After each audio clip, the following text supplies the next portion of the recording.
আমার মনে হয় পৃথিবীতে সবচাইতে বোকা হচ্ছে যারা চাকরি করতে চায় বাইরে সেই মেয়েরা।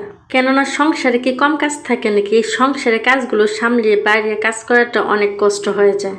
হ্যালো বন্ধুরা, আসসালামু আলাইকুম। আমি আজকে শেয়ার করব আপনাদের সাথে কিভাবে আমি সংসারের সমস্ত কাজগুলো ইনি হচ্ছে আমার হাজবেন্ড, মানে আপনাদের ভাইয়া। তাকে আমি কত কষ্ট করে যে ঘুম থেকে উঠে ডিউটিতে পাঠাই, এটাতেই তো আমার মাসিক না হলেও 10,000 টাকা করে দেওয়া। কিন্তু তারা কি আর তা করবে? তারা তো মনে করবে যে সংসারে আমাদের কোনো কাজই নেই। ডিউটির সময় হয়ে গেছে, আমি নিম্নে 1 ঘন্টা টাকাটাকি করার পর তারপর সে আস্তে ধীরে উঠতেছে। তাকে ঘুম থেকে ডেকে তোলার পর আমি আমার যাবতীয় কাজগুলো করে নিচ্ছিলাম, মানে তার জন্য খাবারগুলো রেডি করে নিচ্ছিলাম। এদিকে তাকে আমি বলতেছিলাম যে তুমি একটু তাড়াতাড়ি ফ্রেশ হয়ে নাও, কারণ অনেকটা রাস্তা যেতে হবে। আস্তে ধীরে ঘুম থেকে উঠলো, ওয়াশরুমে গেল। এদিকে আমি তার জন্য খাবারগুলো রেডি করে নিয়ে আসতেছি। তার আবার পছন্দ অপছন্দ রয়েছে, পছন্দের খাবার ছাড়া সে আবার খাবার খেতে চায় না। আমরা মেয়ে মানুষটা যেটা সামনে পাবো সেটাই খেয়ে নিতে পারি, কিন্তু ছেলে মানুষ কিন্তু তা পারে না। আমি খাবার রেডি করতে করতে সে তার গোছল শেষ করে বের হয়ে চলে এসেছে। সংসারে এতগুলো কাজ করতে করতে তার কেবলমাত্র গোছলটা শেষ হলো।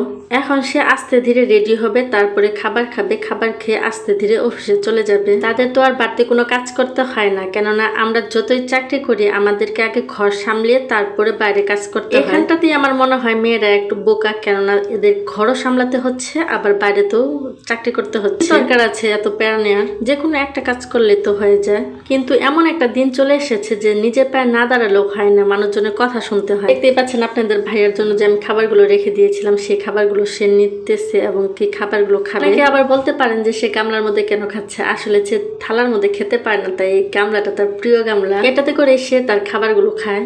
এত কষ্ট করে রান্না করার পরও সে খাবার খাচ্ছে আর বলতেছে তার নাকি খাবারটা ভালো লাগেনি। ছেলে মানুষের কাজে এটা, নিজেরা কিছু করতে পারবে না, অথচ তার বউরা যদি কিছু রান্না করে দেয় সেইখানে অনেক রকমের দোষ গুণ ধরবে। সে বলতেছিল এই খাবারটাতে নাকি তার কাছে লবণ বেশি হয়েছে। তো আমি আর কিছু বললাম না, শুধু তার কথাগুলো শুনতেছিলাম। এদিকে সে খাবারগুলো খেয়ে নিচ্ছে। খাবার খাওয়া শেষ হলে তারপর হচ্ছে রেডি হয়ে অফিসে চলে যাবে, আর আমাকেও তো রেডি হতে হবে। কত কষ্ট করে হাজবেন্ডদের উঠায় তারপর ডিউটিতে পাঠাইতে হয়, তারপরও শ্বশুর বাড়ির লোকজন বলবে যে আমরা নাকি তাদের ছেলেদের কোনো খেদমতই করতে পারি না। তাদের ছেলেকে আর আমরা কিভাবে খুশি করব, কিভাবে খেদমত করব? এর চাইতে বেশি আর কি করতে পারবো আমরা? আসলে পরের মেয়ে যত কিছুই করুক না কেন, কারো মন কখনোই পাবে না, আর শ্বশুর বাড়ির মন তো আজ জীবনেও পাওয়া যাবে না। আপনি যতই বাংলাদেশের লেখাপড়া কমপ্লিট করেন না কেন, শ্বশুর বাড়ি হচ্ছে আপনাদের একটা ইনস্টিটিউট, আর সেখানে আপনাকে লেখাপড়া কমপ্লিট করতেই হবে, মানে হাতে কলমে কাজ শিখতে। তাকে জুতাটা পর্যন্ত আমাকে পরে দিতে হয়, তা না হলে সে নাকি মোজাটা পর্যন্ত পড়তে পারে না। আর আমাকে কত কথা শুনতে হয় যে শ্বশুর বাড়িতে আমি নাকি তাদের ছেলেকে খেদমতি করতে পারি না। শুধু বাইরে থেকে খুঁচাবে, কিন্তু